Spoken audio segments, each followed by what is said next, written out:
Oke, Assalamualaikum warahmatullahi wabarakatuh. Hari ini kita akan membahas tentang analisis dan penyusunan anggaran kas. Oke, yang pertama kita akan membahas 3 hal penting di dalam analisis dan penyusunan anggaran kas. Yang pertama adalah tentang pengertian anggaran kas, kemudian informasi yang dibutuhkan untuk menyusun anggaran kas, dan yang ketiga adalah bagaimana cara menyusun anggaran kas. Yang pertama, apa sih anggaran kas? Anggaran kas itu adalah anggaran yang berisi perkiraan cash flow perusahaan. Bisa itu cash inflow atau arus kas masuk, dan cash outflow atau arus kas keluar perusahaan untuk periode yang akan datang. Sehingga kita harus tahu terlebih dahulu apa saja sih macam-macam dari cash inflow dan cash outflow. Yang pertama adalah sumber atau macam-macam dari cash inflow atau penerimaan kas. Penerimaan kas itu bisa bersumber dari yang pertama penjualan tunai.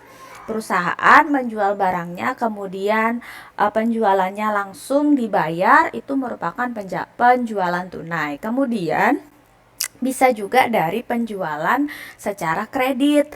Nah, ketika perusahaan menjual barangnya secara kredit, nanti kan yang pembayarannya kan ditunda. Nanti setelah dibayar, maka perusahaan akan mendapatkan penerimaan kas atau cash inflow dari pengumpulan piutang perusahaan. Bisa juga bersumber dari pendapatan bunga.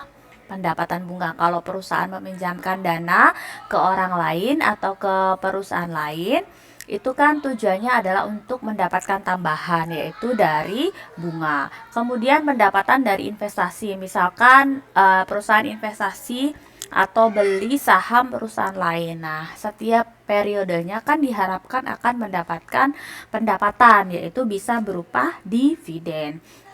Atau bisa juga dari penerimaan pinjaman, pembayaran pinjaman, tadi pembayaran hutang, pendapatan bunga.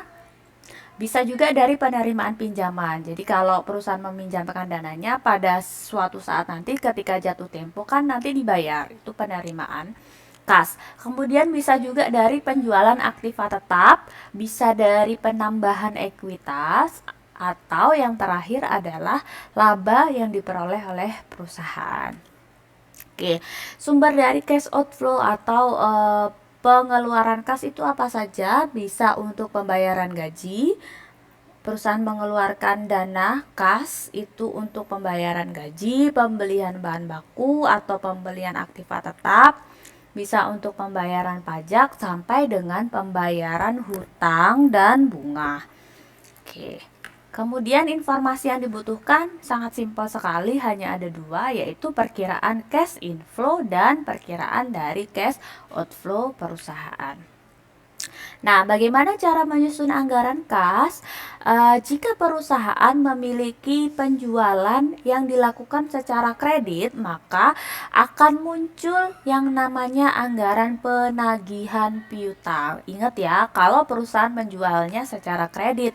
Tetapi kalau penjualan perusahaan semuanya berupa tunai, maka tidak perlu menyusun anggaran penagihan piutang. Langsung saja ke langkah yang kedua, yaitu menyusun anggaran penerimaan kas.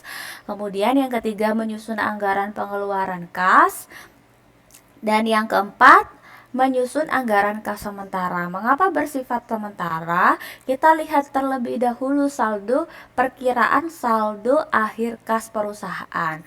Apabila terjadi defisit, maka kita harus melakukan sesuatu terhadap saldo defisit tersebut. Salah satunya dengan melakukan pinjaman. Kalau melakukan pinjaman, maka harus dibuat skema pembayaran bunga. Kalau kita pinjam kan harus bayar bunga.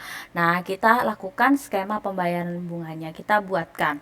Nah, kalau sudah, kita yang terakhir adalah menyusun anggaran kas akhir. Tujuannya yang terakhir itu pasti di anggaran kas akhir tidak lagi terjadi saldo kas yang defisit atau negatif.